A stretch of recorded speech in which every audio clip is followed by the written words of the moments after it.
a state of shock is not just what happens to us when something bad happens.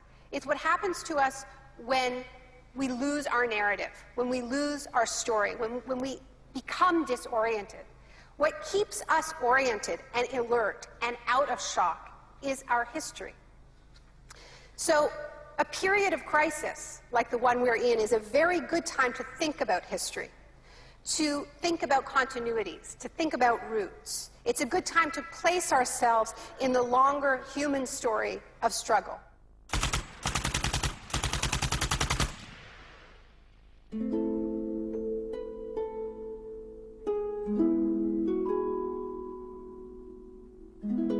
The story begins on June the 1st, 1951, when representatives of Western intelligence agencies secretly met with academics at Montreal's Ritz-Carlton Hotel.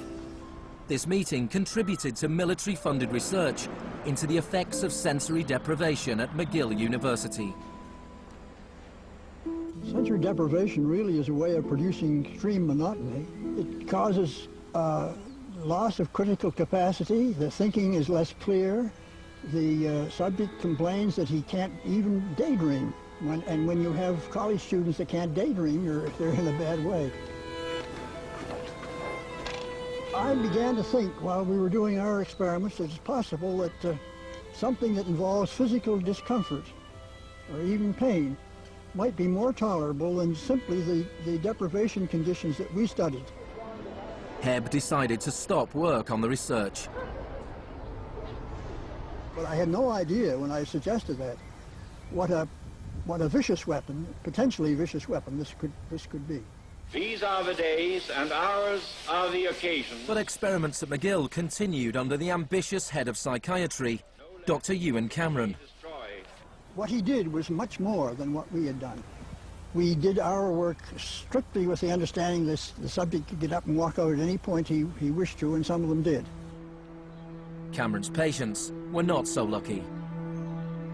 The Allen Memorial Institute, where he worked, began to resemble a macabre prison, where Cameron performed bizarre experiments on his psychiatric patients.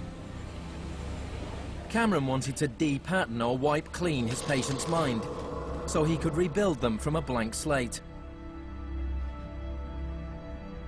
Janine Huard was a young mother of 4, suffering from postnatal depression. I used to shiver when they told me about, you're going to get a shock treatment tomorrow. I used to shiver. I was so scared of it.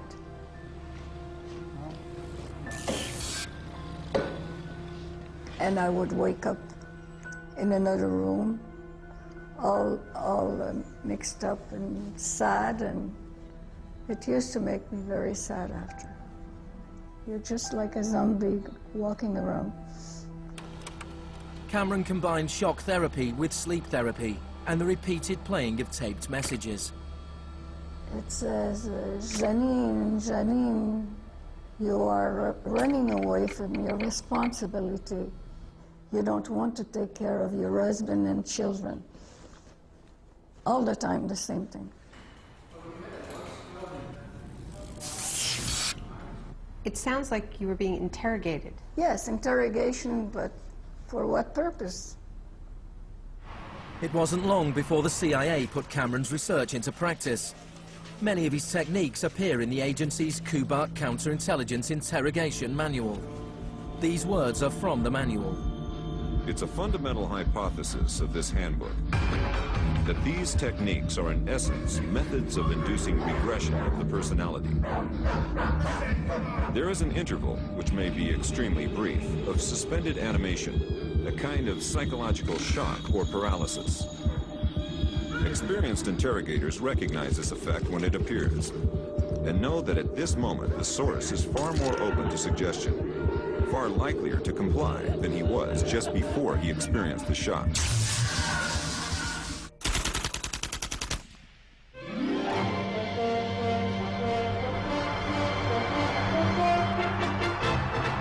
At the same time as Ewan Cameron was conducting his experiments in Montreal, an exponent of another kind of shock was working not so far away. Milton Friedman was teaching economics at the University of Chicago. He believed economic shock therapy could encourage societies to accept a purer form of deregulated capitalism. In October 2008, in the midst of the biggest financial crisis since 1929, Naomi Klein went to the University of Chicago to talk about Milton Friedman. When Milton Friedman turned 90, the Bush White House held a birthday party for him. And everyone made speeches, including George Bush. But there was a really good speech that was given by Donald Rumsfeld. My favorite quote in that speech from Rumsfeld is this. He said, "Milton is the embodiment of the truth that ideas have consequences."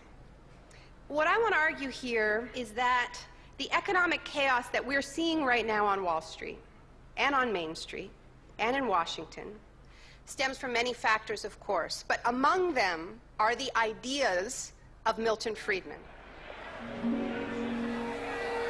The Wall Street crash of 1929 led to the Depression of the 30s.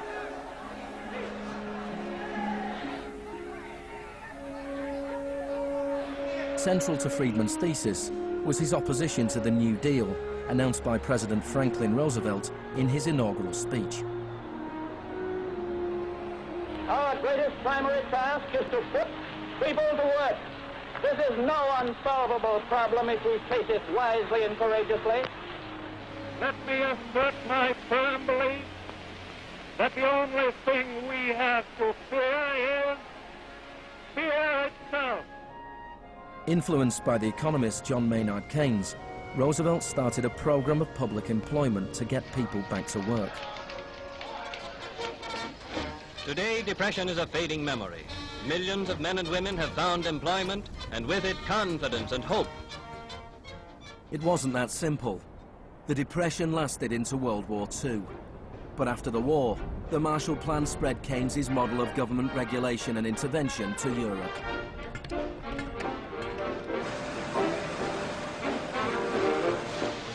His principles were widely accepted,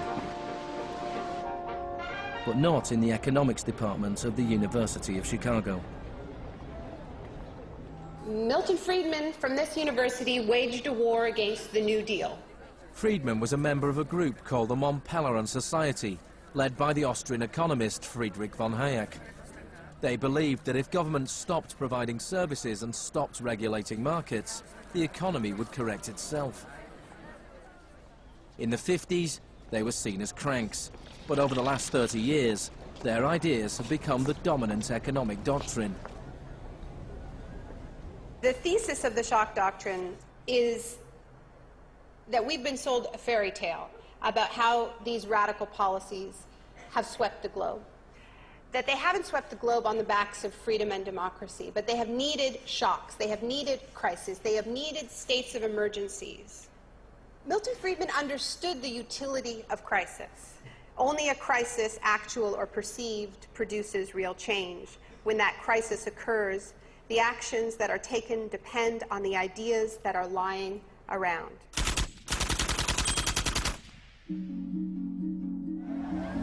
It was in Chile that Friedman's disciples first learned how to exploit a large-scale shock or crisis. Usually the official storytellers of neoliberalism, the official publicists, don't even mention Chile.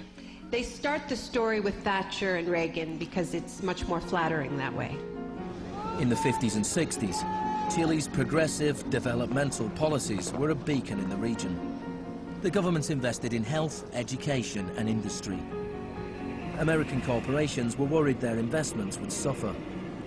In response, the US State Department began sponsoring students from Chile and the rest of South America to study free market economics with Milton Friedman.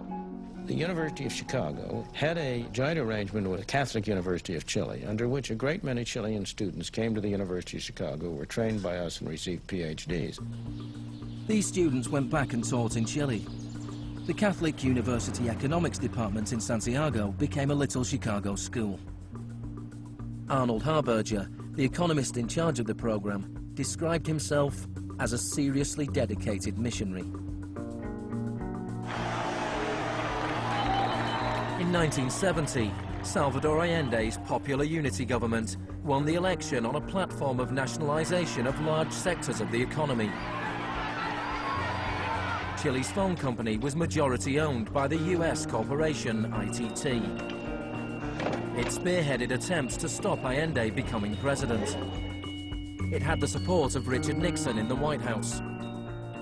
I was not there, but I can tell you what we now know to be a fact. He ordered the CIA to prevent Allende from assuming the presidency. And indeed, they tried to get me to lean on the Chilean military right after Allende was elected. Despite the efforts of the CIA, Allende was sworn in as president.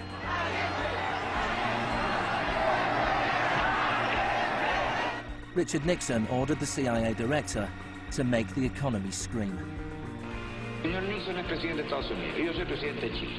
Yo no tendré un término despectivo contra el señor Nixon mientras el señor Nixon respete al presidente de Chile.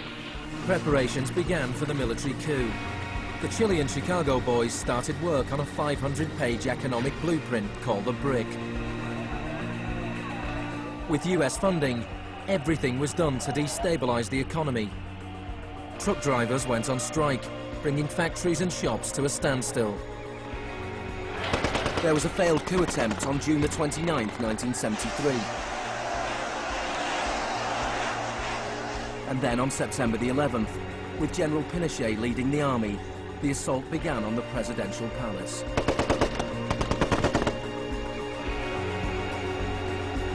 Chile had enjoyed 41 years of uninterrupted, peaceful democratic rule. Now it was being violently overthrown.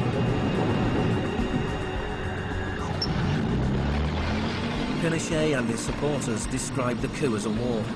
It was certainly designed to look like one. It was a Chilean precursor to shock and awe.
Fuerzas Armadas y de Orden, solo bajo la inspiración patriótica de sacar al país del caos que en forma aguda lo estaba precipitando el gobierno marxista de Salvador Allende.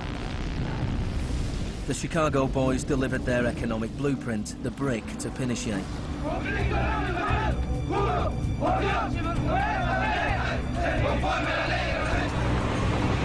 In the days that followed, more than 13,000 opponents were arrested and imprisoned.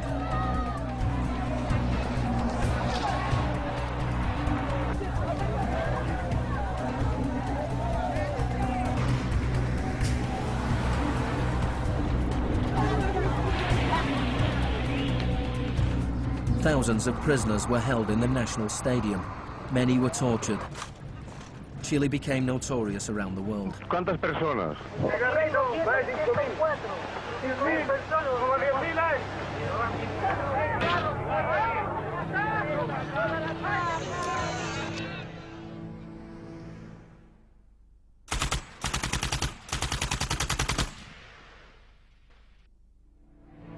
At the beginning of November, 5,000 prisoners were released. The 900 they left behind were transferred to other detention centers.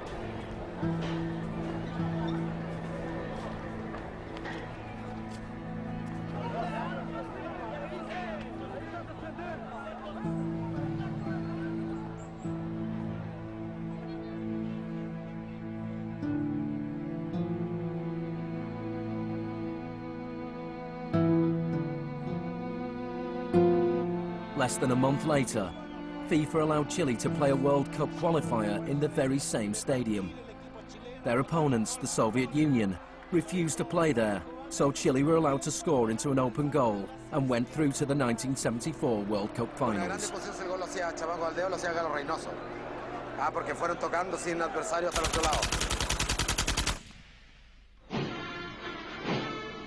With the population in shock, Pinochet imposed the policies recommended by the Chicago Boys.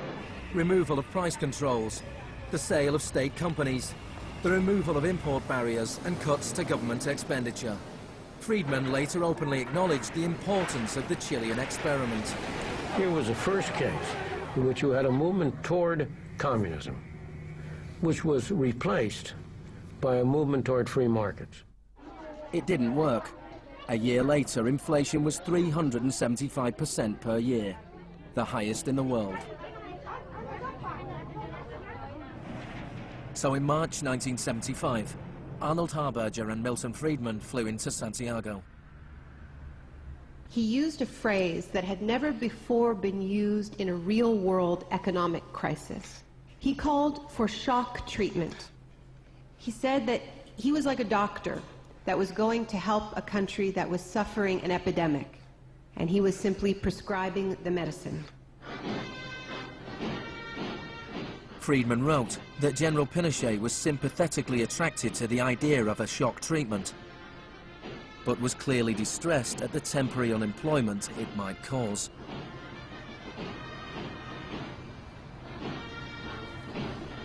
It rapidly became clear that Friedman's economic policies benefited the wealthy at the expense of the poor.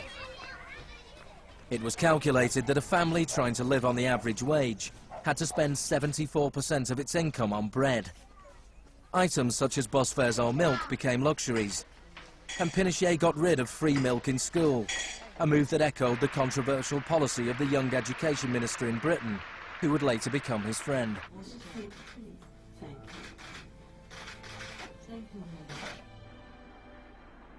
In order to enforce these economic policies, there had to be an enemy to fear. Tampoco creo yo que se haya triunfado totalmente sobre el marxismo. El marxismo es como un fantasma. Cuesta mucho tomarlo. Mejor dicho, no se puede tomar.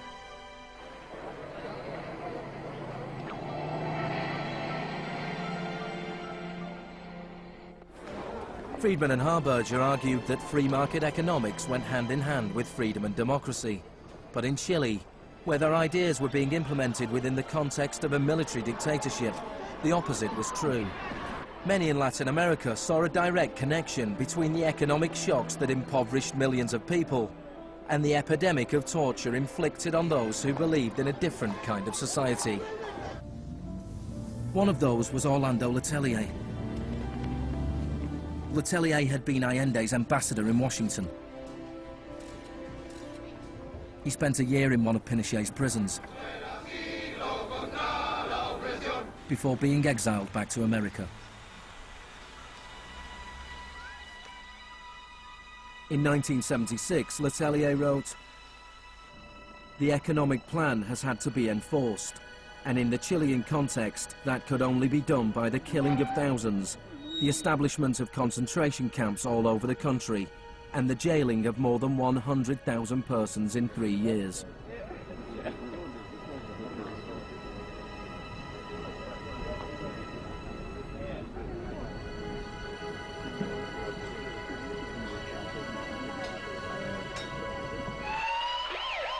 Less than a month later, Letelier was killed by a car bomb. Good evening. A powerful bomb today tore through a car as it was driving along Washington's usually quiet Embassy Road. The Chilean was Orlando Letelier, who also had been foreign minister during the last months of the late Salvador Allende's Marxist regime. Richard Roth reports. Michael Townley, a member of Pinochet's secret police, was behind the bombing. He'd entered the US on a false passport with the knowledge of the CIA. Michael, buenas noches. Buenas noches, Pablo. La opinión del Poder Judicial chileno, ¿hay confianza en él? Mire, yo Confío plenamente en la justicia chilena como patriota y luchador antimarxista y juntista por sobre todas las cosas. Despite his confidence, Townley was extradited to the US and convicted of Letelier's murder. Pinochet ruled Chile as a military dictator for 17 years, but in a frank interview, Harberger remained in denial. You cannot have a repressive government for long within a genuinely free economic system. In the same year as Orlando Letelier's murder, Milton Friedman was awarded the Nobel Prize for Economics.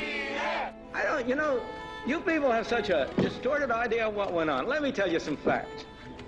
Number one, I was offered 2 honorary degrees by universities in Chile before I went down. I refused to take them because those universities were being supported in part by public funds, and I did not want to appear in any way to provide any support to the political system in Chile. I'm not a representative of Chile. I'm not an advisor to Chile. I have no commitments to the government of Chile.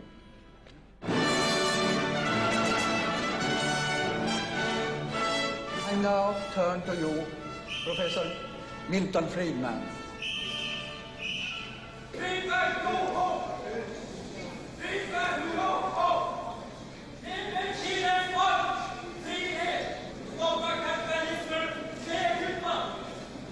I am very sorry for this incident. It could have been worse.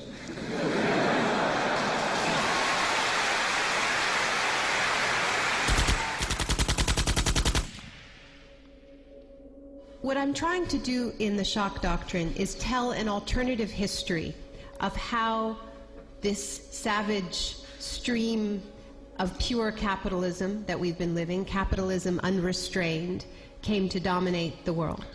Chile wasn't the only country in South America to adopt Chicago school policies. Friedman's disciples held key positions in Brazil and advised the government of Uruguay.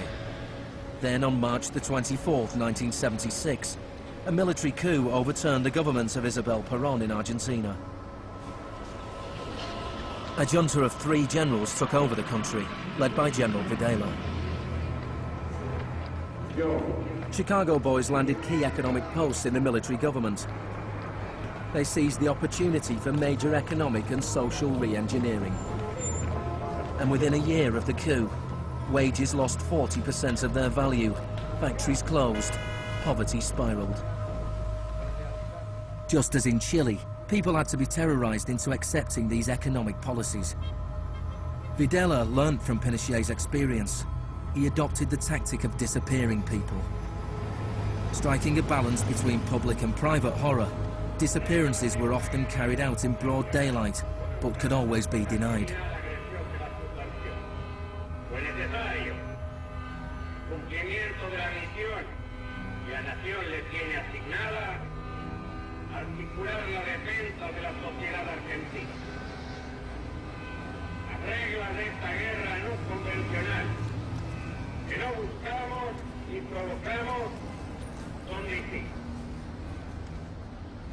Many of the techniques used by the Chilean and Argentinian military had been learnt in the US-run School of the Americas. Torture techniques taught, from rape to derobing to torture with pointed objects, breaking of extremities, poking eyes out, branding. In Latin America, there are various regimes which at the moment are abusing human rights. Political murder, torture, deportations, imprisonment without trial, using the techniques they may have learned in this establishment. You may be right. If you can say that the skills which we've taught here have been applied, I can't deny that. The use of torture of a known enemy soldier to gain some kind of military advantage, I think, is justifiable and smart. To go beyond that, to use torture techniques merely to intimidate people is completely wrong, unethical and immoral. But in Argentina and Chile, these techniques were not used just on soldiers or terrorists. They were used on students and union members. They were used on anyone who opposed the free market economic policies of the regime.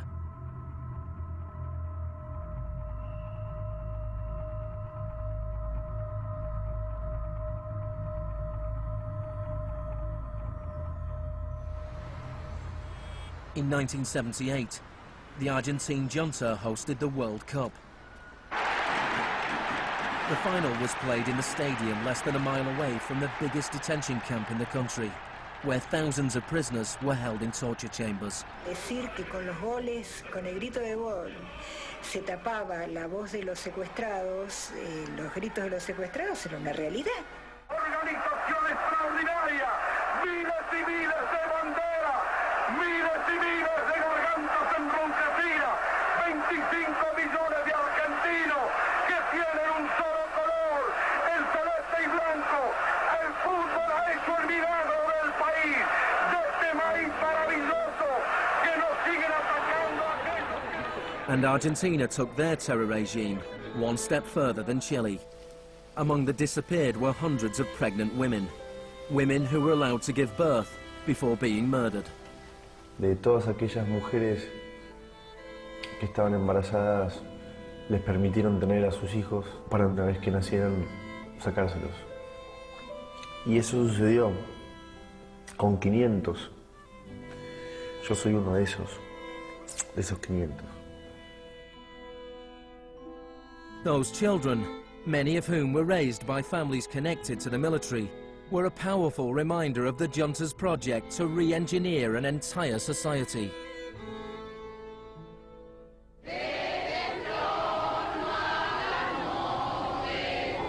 While the junta was still in power, a group of mothers and grandmothers of the disappeared started to protest in the Plaza de Mayo.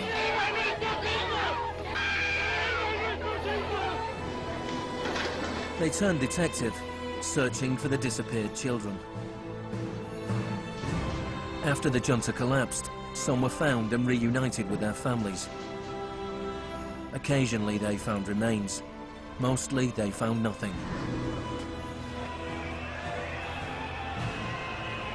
General Videla was found guilty of murder, kidnapping and torture.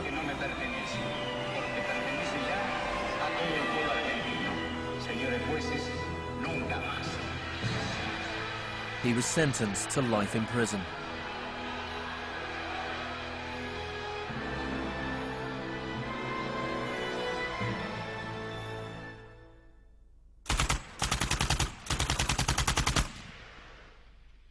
Early experiments in Latin America presented Friedman and his cohorts with a serious ideological problem.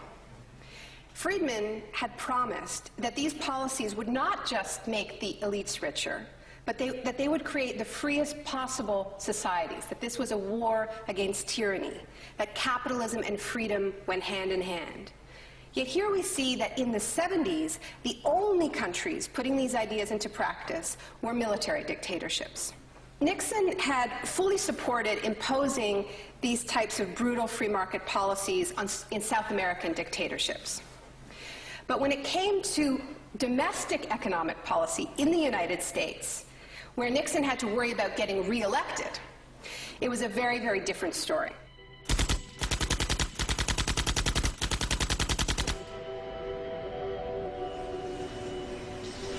Friedman enjoyed a friendly relationship with Nixon. Several of his Chicago school colleagues and disciples were recruited to work for the government. Donald Rumsfeld was one of them. So help me God. Congratulations. Thanks. But in 1971, with the economy in a slump, Nixon turned his back on Friedman's ideas and imposed a wage and price control policy. He put Rumsfeld in charge. Which is essentially a problem of supply and demand.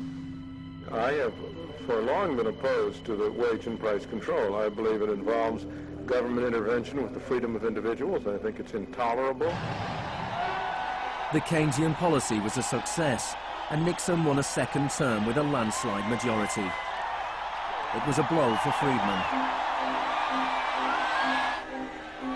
Then in 1979, Margaret Thatcher was elected Prime Minister of Britain. Her intellectual guru was Milton Friedman's old mentor, Friedrich von Hayek. And just over a year later, Ronald Reagan was elected President of the United States.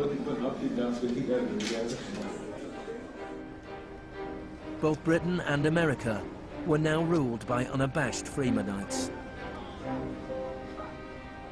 Margaret Thatcher's program when she came in had 4 planks. Cut government spending, cut tax rates, reduce government ownership and operation of industries or regulation of industry, and have a moderate and stable monetary policy to bring down inflation. Within her first 3 years in office, unemployment doubled in parts of the economy, leading to waves of strikes. Thatcher's personal approval rating slumped to 25%. There were riots in Britain's major cities. Even Margaret Thatcher's admirers had their doubts. The economic performance of the Thatcher government has been mixed.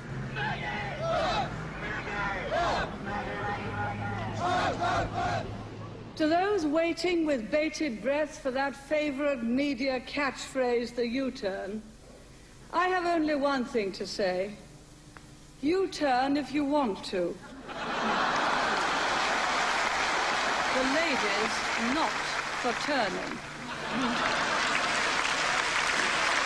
Friedrich von Hayek urged Thatcher to copy Pinochet's economic shock therapy policies.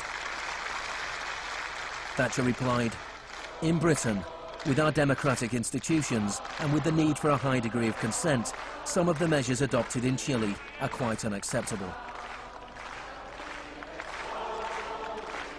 Thatcher's profound unpopularity seemed to be proving once again that free market fundamentalism was simply too unpopular, too directly harmful to too many people to survive in a democratic state where governing requires getting the consent of the governed, unlike a military dictatorship.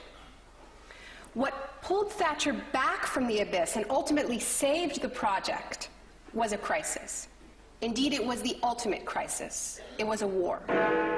We are here because for the first time for many years, British sovereign territory has been invaded by a foreign power. The government has now decided that a large task force will sail as soon as all preparations are complete. HMS Invincible will be in the lead. Most people in Britain had never even heard of the Falklands. But when Argentina invaded the small group of islands thousands of miles away in the South Atlantic, Thatcher seized her opportunity to prove her credentials as the Iron Lady. Gentlemen, I've just heard that the white flag is flying over Stanley. The war was over in less than 3 months. As the troops returned to Britain, a wave of patriotic celebrations swept the country. Thatcher won the 1983 elections with a massive majority. She could now push through a form of the economic shock therapy witnessed in Chile.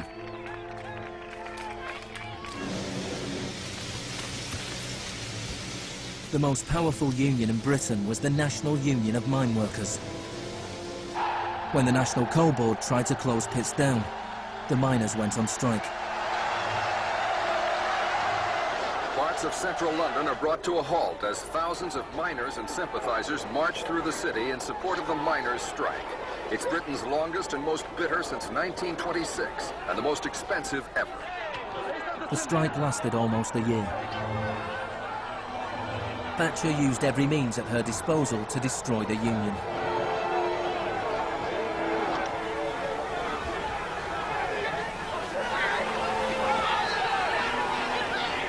Eventually, the miners were defeated. Thatcher used this victory to bring the Chicago School Revolution to Britain. A series of glossy commercials promoted a massive program of privatizations. Thatcher sold off the steel industry, water, electricity, gas, telephones, airlines, oil. Public housing was sold off. Council services put out to tender. In 1986, financial and banking services were deregulated. It was called the Big Bang. No one here tonight needs reminding that the Big Bang is only a beginning. In Britain, before Thatcher, a CEO earned 10 times as much as the average worker. By 2007, they earned more than 100 times as much.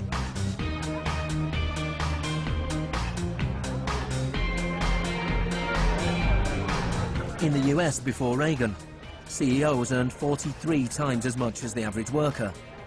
By 2005, they earned more than 400 times as much.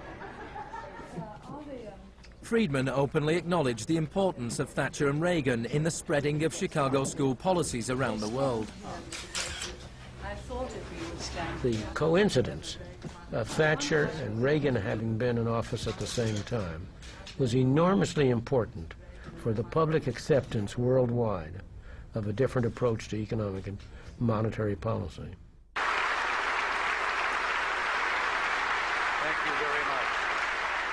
What I'm describing now is a plan and a hope for the long term.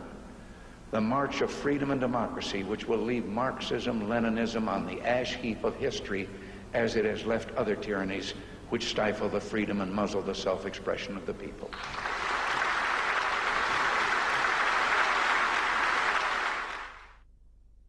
Now, we all know the fairy tale about the fall of communism, that the West under Reagan and Thatcher looked so prosperous to the people of the former communist bloc that they themselves demanded radical free market policies.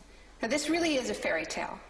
It is true that people who had been living under authoritarian communism genuinely wanted democracy, and it's also true that people wanted to be able to go out and buy blue jeans and have Big Macs. That is true. But that does not mean that they wanted the kind of Wild West capitalism of oligarchs gone mad and no social protections that so many Eastern Bloc countries actually ended up with and suffer under to this day. Thatcher had done everything she could to break the power of the unions in Britain. But in 1988, she went to Poland to show her support for the workers' union Solidarity. How do you see the process from where you are now to where you want to be? Strikes in Poland led to Solidarity being allowed to contest a general election in June 1989. This triggered a wave of demonstrations throughout Eastern Europe.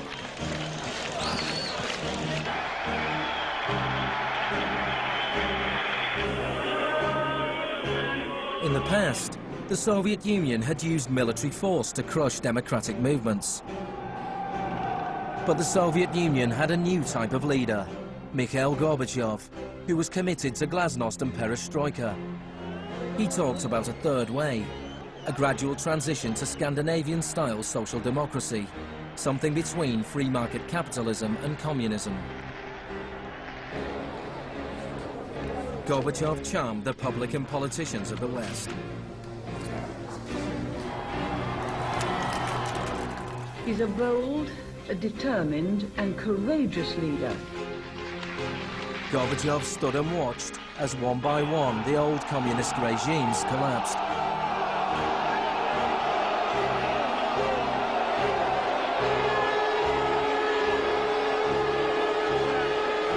At the end of the year, the most famous symbol of the division of Europe came tumbling down.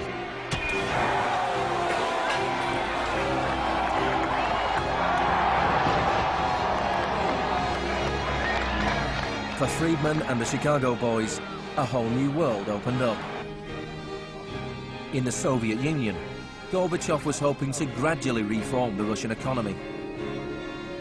In 1991, Gorbachev was invited to the G7 summit in London. He was hoping for financial support for his gradual economic reforms. Instead, he was told that unless he embraced radical shock therapy, there would be no aid at all. That's not a little close. The next month, there was a coup attempt against him. A group of Communist Party hardliners placed Gorbachev under house arrest in his holiday home in the Crimea. Tanks surrounded the White House, the Russian parliament.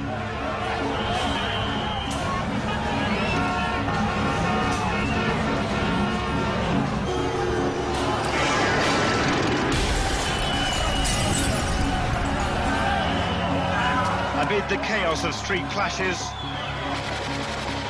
it was obvious that to reinforce their position, the hardliners would have to resort to violence. Such action between the people and the security forces has not been seen since the early days of the Russian Revolution. By dawn this morning, amid a sea of debris, it was becoming clear that the coup was disintegrating. The Russian parliament building was unscathed, the military had not made their move. Inside, Boris Yeltsin was more powerful than ever.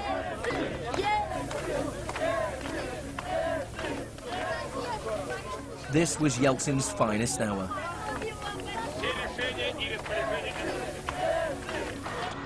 Gorbachev was released and he returned to Moscow, but he had lost much of his power. Я выражаю признательность за принципиальную позицию россиянам, президенту России Борису Николаевичу Ельцину. In December 1991, the Soviet Union was dissolved, a profound shock for the Russian people. Yeltsin was now in charge of economic policy for the Russian Federation. The free market came to Russia. There was chaos. The adoption of Chicago school policies in Russia marked the beginning of a new chapter in the free market crusade. It was all shock, no therapy.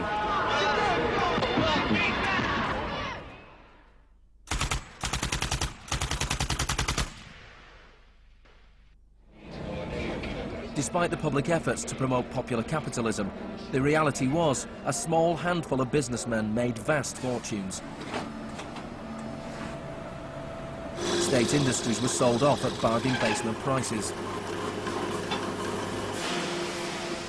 The Russian press dubbed Yeltsin's advisors the Chicago Boys.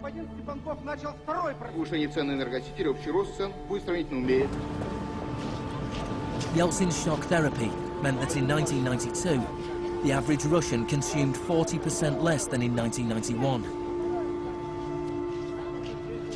A third of Russians fell below the poverty line, and wages weren't paid for months. One expert today predicted 140 million Russians will soon be living below the poverty line. Corruption was rife. Organized crime boomed.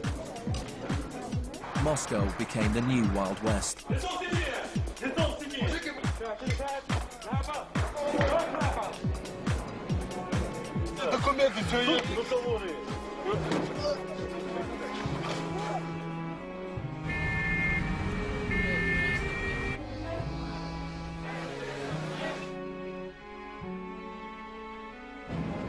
The majority of Russians opposed the Chicago Boys' radical vision for their country.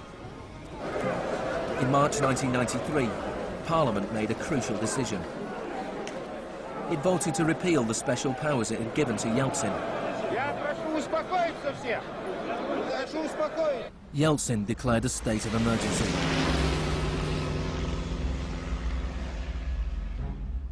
The Constitutional Court ruled that it was illegal.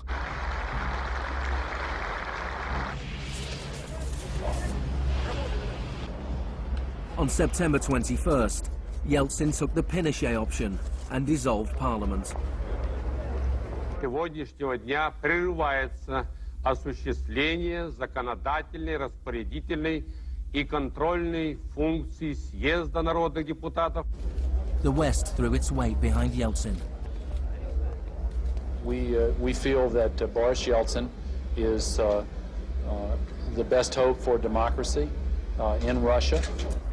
2 days later, Parliament voted to impeach Yeltsin by 636 votes to 2. Thousands of supporters of the Parliament gathered outside the White House and marched on the television station.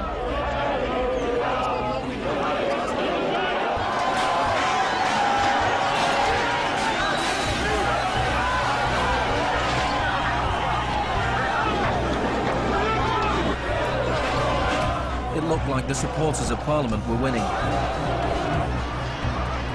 Yeltsin flew back to Moscow from his holiday home. That night, 100 demonstrators were killed as the Yeltsin authorities fought back.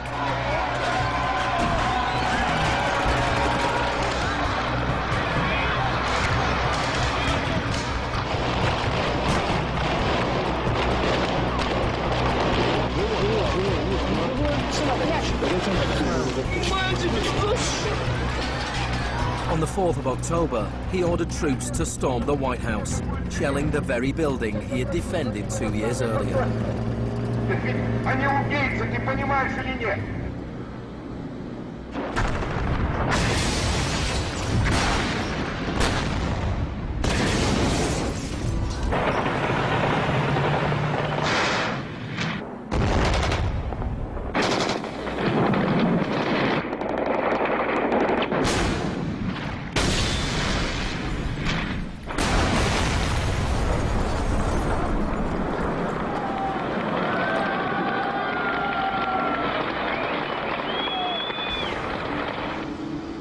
Warren Christopher, the US Secretary of State, said, "The United States does not easily support the suspension of parliaments, but these are extraordinary times."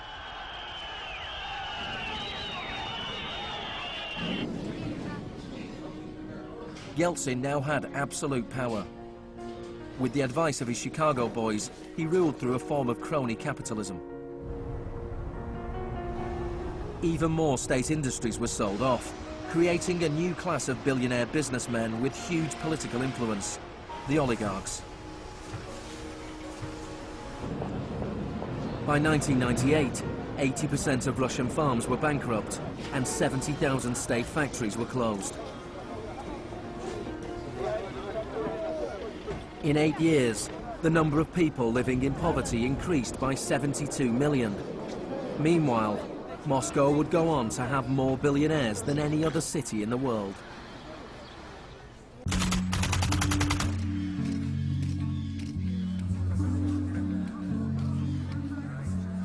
Good afternoon. Thank you for coming. Today it is my honor to announce that I'm submitting the name of Donald Rumsfeld to be Secretary of Defense. I look forward to serving our country again. Rumsfeld had been Secretary of Defense before under Gerald Ford. Then, the enemy we were supposed to fear was the Soviet Union. I'm not saying with certainty that the Russians are coming. I'm saying the trends are here. I'm not saying the Russians are 10 feet tall. I'm saying they used to be 5'3". They're now 5'9½", and they're growing. Now there was a new enemy closer to home. On September the 10th, 2001, Rumsfeld made a speech laying out his plans to privatize much of the US military. Milton Friedman would have been proud. He said, "The topic today is an adversary that poses a serious threat to the security of the United States of America. This adversary is one of the world's last bastions of central planning. It governs by dictating 5-year plans. Perhaps this adversary sounds like the former Soviet Union, but that enemy is gone. This adversary is closer to home. It's the Pentagon bureaucracy. Today, we declare war on bureaucracy." The next day, American Airlines Flight 77 crashed into the Pentagon, killing 184 people.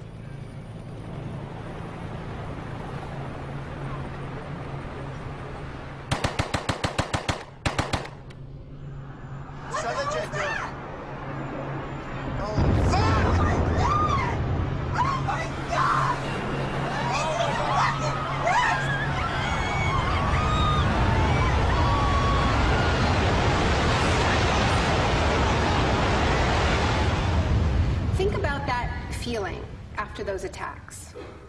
Who are these people? Where did they come from? Why do they hate us? There was a total loss of collective narrative. We were not living in the world that we thought we lived in. And we kept hearing from our political leaders that everything we thought we understood before the attacks no longer applied. There was a new phrase, pre-9/11 thinking. And what happened in that moment is that suddenly news stories sort of magically appeared.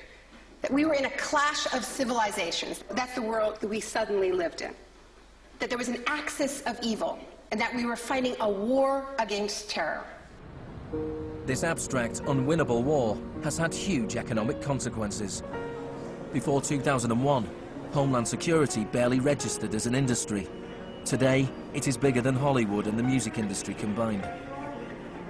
Between September the 11th, 2001 and 2006, the Department of Homeland Security handed out $130 billion to private contractors. This is the disaster capitalism complex. a new economy built on fear. This will be a monumental struggle of good versus evil. The best defense against terror is a global offensive against terror, wherever it might be found. The first phase of this war was the bombing of Afghanistan.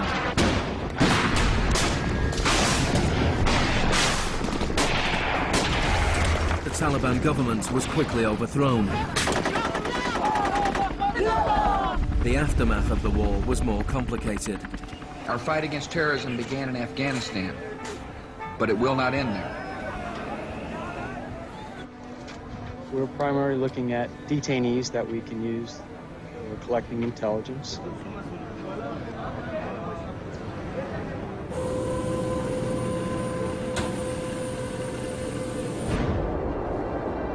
Guantanamo was the first time that the techniques of the Kubark Manual were explicitly and publicly being used by American forces, officially sanctioned in the White House and openly broadcast on television around the world. Isolation, both physical and psychological, must be maintained from the moment of apprehension. The capacity for resistance is diminished by disorientation. Prisoners should maintain silence at all times. They should never be allowed to speak to each other. 3 of the prisoners were Asif Iqbal, Ruhal Ahmed and Shafiq Rasool from Tipton in England. They spent more than 2 years in Guantanamo before being released without charge. Mentally, yeah, you couldn't speak to nobody, you couldn't do nothing, you couldn't stand up. And just sitting there, you'd be in your thoughts all the time thinking, what the hell's going on, where the hell am I? Are we going to be staying here for the rest of our lives? Are we going to be going back home? Will we ever see our family again? Of the 779 prisoners that have been held in Guantanamo Bay, only 3 have ever been convicted of any offense.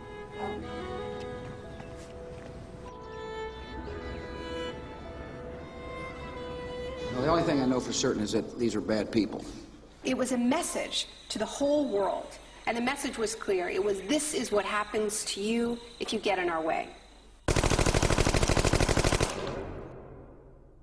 The war on terror is not about one man, and it is not about one country.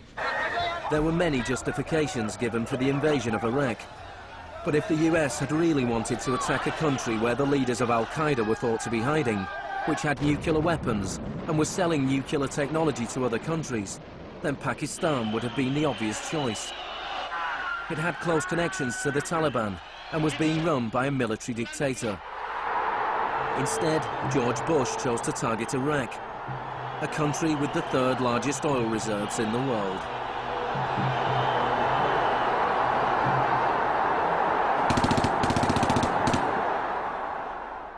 Now, about the Defense Department's war plan. It is not like that for the Gulf War. It's more along the lines of the Panama invasion of 1989. CBS News has been told it would start on what's called A-Day. A as in airstrikes. Airstrikes so devastating, they would leave Saddam's soldiers unable or unwilling to fight. The idea is to rain down the thunder so hard as to create, quote, shock and awe. If the Pentagon sticks to its current war plan, one day in March, the Air Force and Navy will launch between 300 and 400 cruise missiles at targets in Iraq. More than were launched during the entire 40 days of the first Gulf War. The sheer size of this has never been seen before, never been contemplated before.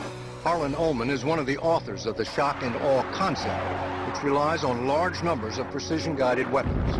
So that you have this simultaneous effect, rather like the nuclear weapons at Hiroshima, not taking days or weeks, but in minutes.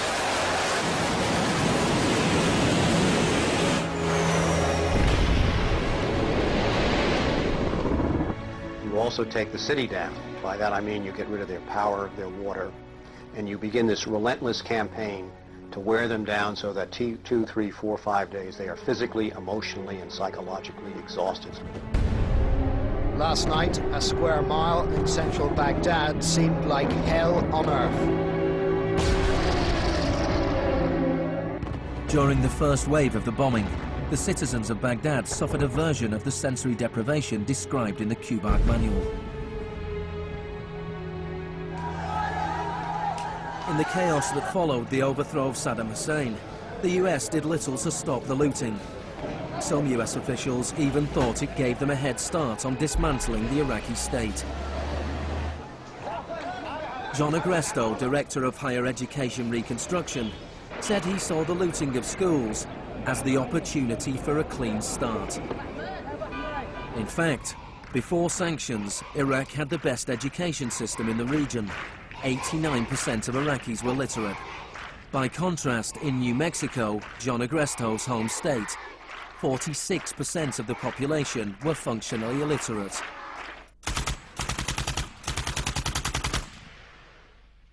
In Iraq, you had three distinct forms of shock that were all working together and reinforcing each other. You had the shock of the war, which was immediately followed by economic shock therapy imposed under Paul Bremer.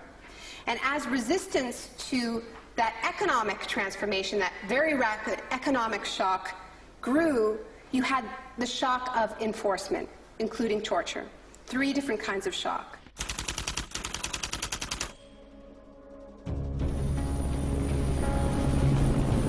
In May 2003, Paul Bremer was appointed US envoy to Iraq. 2 weeks after he arrived, he declared the country open for business. We considered that the coalition had very broad authorities to determine the direction of the Iraqi economy. Bremer knew little of Iraq, but he knew about disaster capitalism. He had launched crisis consulting practice at the start of the Homeland Security boom. Today is a very important day in Baghdad. Bremer spent the first 4 months passing classic Chicago school laws. Rumsfeld described Iraq as having some of the most enlightened and inviting tax and investment laws in the free world. One of the first acts of Bremer was to fire 500,000 state workers. This was partly an act of debartification, but slashing governments was also vintage freedmen. Money was promised for reconstruction. Our investment in the future of Afghanistan and Iraq is the greatest commitment of its kind since the Marshall Plan. But in fact, it was just the opposite. Whereas the Marshall Plan was intended to boost European industries, US aid money in Iraq was spent on US corporations. If work came to Iraqis, it came at the bottom of a series of subcontractors. Creative associates received contracts worth $100 million to draft the curriculum and print new textbooks for the education system. Management and technology consultant Bearing Point was awarded contracts worth $240 million to build a market-driven system in Iraq. North Carolina-based RTI received contracts worth $466 million to advise on bringing democracy to Iraq. And Halliburton was awarded $20 billion in cost-plus Iraqi contracts. Parsons was handed $186 million to build 142 health clinics. Only 6 were ever completed. And basic electricity and water supplies hardly improved, despite billions being spent in the first 4 years. We're going to succeed here, and when we succeed here, we will have done something important, not just for 25 million Iraqis. We will have done something that serves Western interests in this whole region. Even the new Iraqi currency was printed abroad. Let me show you an example of these notes. The US even paid private contractors to monitor the work of the private contractors who won contracts.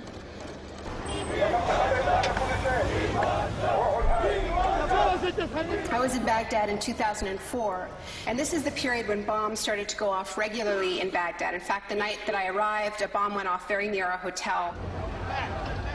But what was really striking to me in this period was that despite the violence and despite the chaos, the next day, Iraqis were out in the streets protesting. 19 killed and 100 injured in Najaf. And what they were demanding at this time was elections, the right to actually have a say in what the post-Saddam era would look like.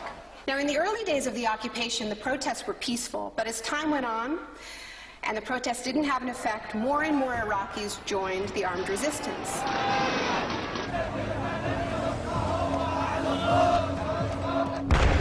The violence spun out of control.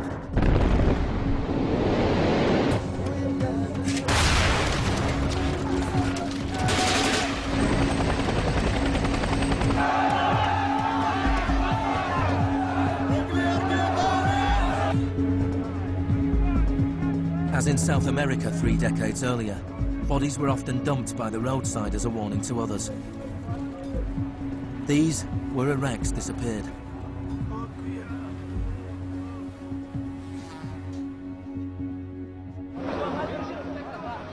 Extremely aggressive measures were needed to suppress the opposition.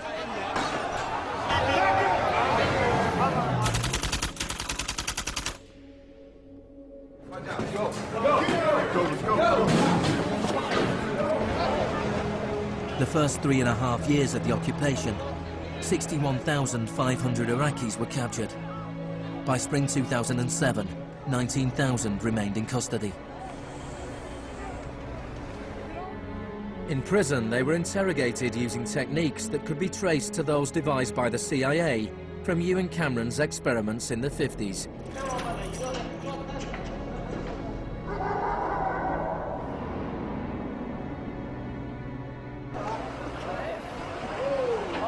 According to the Red Cross, US military officials admitted that between 70 and 90% of arrests in Iraq were mistakes.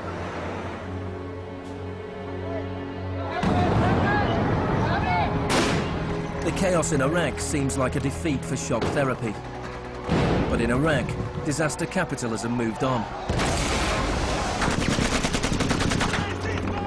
Now the disaster itself provided the opportunity for profit.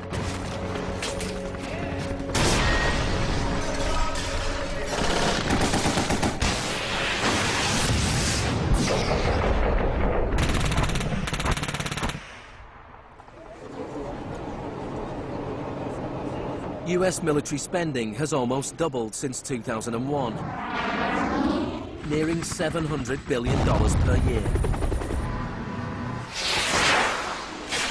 As long ago as 1961, President Eisenhower, not a noted liberal, warned of the danger of a too powerful military.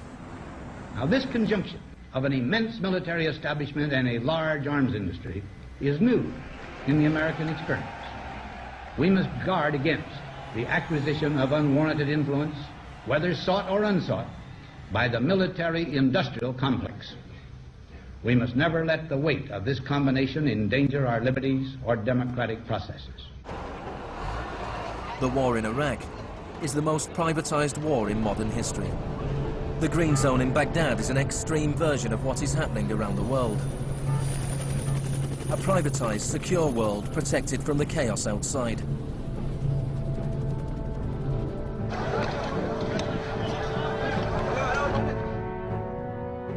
In 1991, in the First Gulf War, for every 100 soldiers, there was one military contractor. In 2003, at the beginning of the war in Iraq, for every 100 soldiers, there were 10 contractors. By 2006, for every 100 soldiers, there were 33 contractors. A year later, for every 100 soldiers, there were 70 contractors. By July 2007, there were more contractors than soldiers in Iraq. This was going beyond what even Milton Friedman had dared to hope. The only things I would not denationalize are the armed forces, the courts, and some of your roads and highways. One of the most high-profile contractors was Blackwater USA. During the April 2004 uprising in Najaf, Blackwater assumed command over US Marines. Dozens of Iraqis were killed during the operation. The US had indemnified the private contractors against any Iraqi laws, so they were operating in a law-free bubble, a little like Guantanamo. I asked your Secretary of Defense a couple months ago what law governs their actions. Mr. Rumsfeld... I was going to ask him. Go ahead.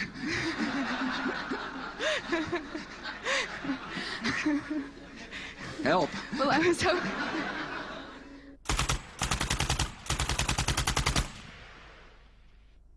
Just as Cameron's shock therapy left his patients confused and broken, so the multiple shocks inflicted on Iraq reduced the country to a lawless, violent, sectarian mess.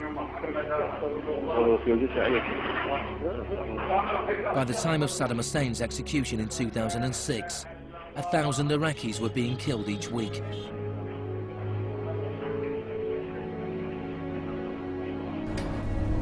By April 2007, the United Nations High Commission for Refugees estimated 4 million people had had to leave their homes. Hundreds of thousands of Iraqis had died. I think the historians will write very clearly that we did a great and noble thing here.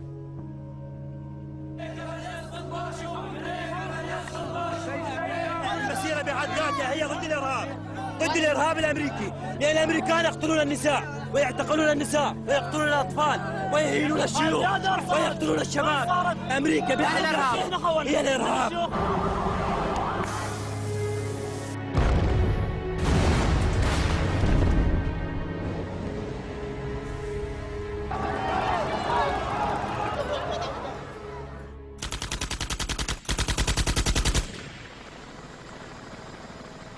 When Hurricane Katrina hit New Orleans in August 2005, the world was shocked to witness a sort of disaster apartheid. The economically secure drove out of town, while tens of thousands of the vulnerable were stranded with little or no help from the state. I went to New Orleans while the city was still underwater, and what I saw was that what I had witnessed in Iraq was repeating, not in the aftermath of a war, but in the aftermath of a tremendous natural disaster. Milton Friedman died in 2006. His very last piece of public policy recommendation was an op-ed he wrote for the Wall Street Journal 3 months after Katrina. He said, most New Orleans schools are in ruins, as are the homes of children who have attended them. The children are now scattered all over the country. This is a tragedy. It is also an opportunity to radically reform the education system. He was advocating the wholesale privatization of the school system of this city. It was his sort of swan song.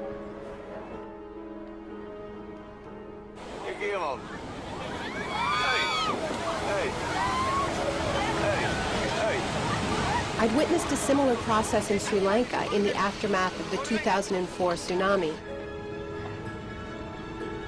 People who lived on the beaches for generations were prevented from returning so that the land could be privatized and sold off to luxury hotels.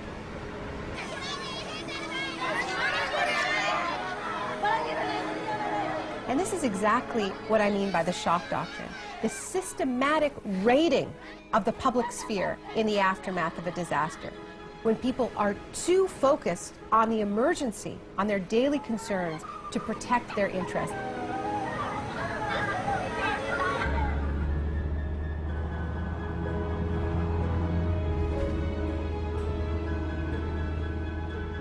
Maybe the first act of resistance is to refuse to allow our collective memory to be wiped. In 2008, Naomi Klein visited Villa Grimaldi with Isabel Morel, the widow of Orlando Letelier. Villa Grimaldi is a memorial to the cruelty of the Pinochet regime and to its eventual defeat. Villa Grimaldi fue el principal centro de tortura mientras se buscaba implementar la política de shock económico. Esta es la que tú señalas en el libro como las casas de uno por uno donde estaban los detenidos en Villa Grimaldi. It's not that I loved Pinochet, but I think that he was our teacher in many things. We learn about evil.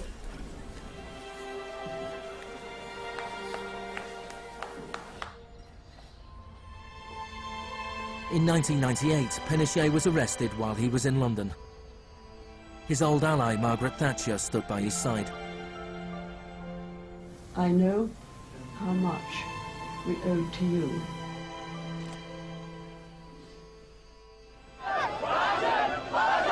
It took 30 years for the economic experiment originally test-driven by Pinochet to make its way around the globe to Iraq. But the similarities between past and present are startling. Between Pinochet's concentration camps and Bush's Guantanamo detention center. Between the disappeared in Chile and those in Iraq. Between the experiments of Ewan Cameron and the torture meted out on the prisoners of Abu Ghraib. These are the days and hours. He erased all the past. That's why he gave electroshocks. All the past from the patient, and he would implant some new ideas. But Janine resisted. In 1988, the CIA agreed to pay compensation to Janine and other victims of Ewan Cameron's experiments. Janine, are you proud that they tried to break you and that you have fought so hard and won? In a way I am. In a way I am. Because I must have some willpower seeds in me. It is very, very hard to fight a government. People would tell me, Janine, you don't fight a government. What's the matter with you? They're too big. But I had faith that we would win.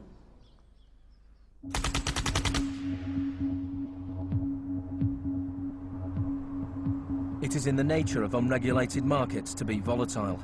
Bubbles are allowed to inflate, and then, inevitably, they burst. Since the deregulation of the Big Bang in the 80s, there have been a number of market shocks. In 1987, there was Black Monday. Markets fell spectacularly. It was the largest one-day percentage decline in stock market history.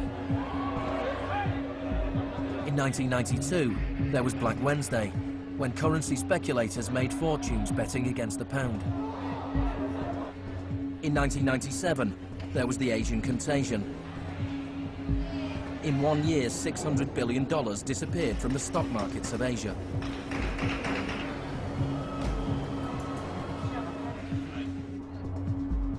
And then, in September 2008, the financial markets imploded. The market is not functioning properly. There has been a widespread loss of confidence.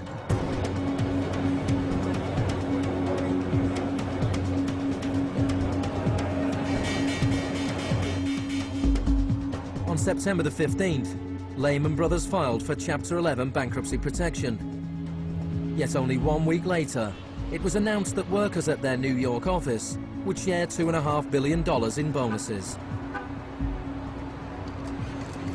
It is estimated that Wall Street firms paid $18.4 billion in bonuses last year, the year of the crash.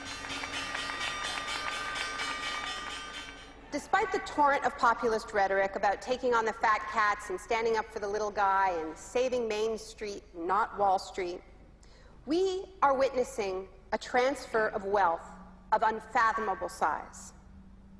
It is a transfer of wealth from public hands, from the hands of government, collected from regular people in the form of taxes, into the hands of the wealthiest corporations and individuals in the world. Needless to say, the very individuals and corporations that created this crisis.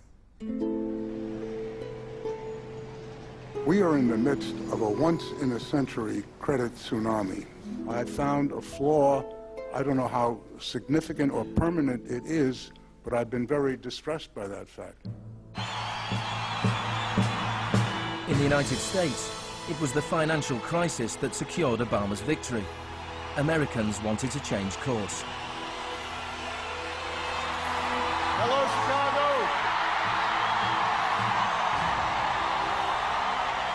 This crisis is clearly understood by almost everyone as being the direct result of this particular ideology of deregulation and privatization. The scale of the crisis offers the hope of change. The shock doctrine as a strategy relies on us not knowing about it for it to work. And what I find most hopeful about the current economic crisis is that this tactic is getting tired, because that element of surprise is no longer there. We're on to them, and it's not working. We're becoming shock resistant. The last time the world suffered a financial crisis as severe as this, people turned to the Keynesian policies of the New Deal. Let me assert my firm belief that the only thing we have to fear is fear itself. More than 1 million people came to Washington to hear Obama's inauguration speech. Many journalists made comparisons with FDR. Now, there's been a lot of talk recently about comparing Obama to Franklin Delano Roosevelt. So I want to talk a little bit about FDR, because there's a great FDR story, and it could be an apocryphal one, about when he would be visited by some progressive organization or a union, and they would be proposing some new progressive policy that they wanted to be part of the New Deal. And he would hear them out, and he would listen to them, and then at the end he would say, now go out there and make me do it. And they did. In 1937, which was a pivotal year for the New Deal, do you know how many strikes there were in this country? 4,740 strikes, lasting an average of 20 days. Do you know how many strikes there were in 2007? 21. Now, the other reason to remember this history of struggle is that it tells us something very important, something that we need to remember at this moment when so much is at stake. It teaches us that if we want responses to this economic crisis that leave us with a world that is healthier, that is more just, that is more peaceful, we are going to have to go out there and make them do it. Thank you.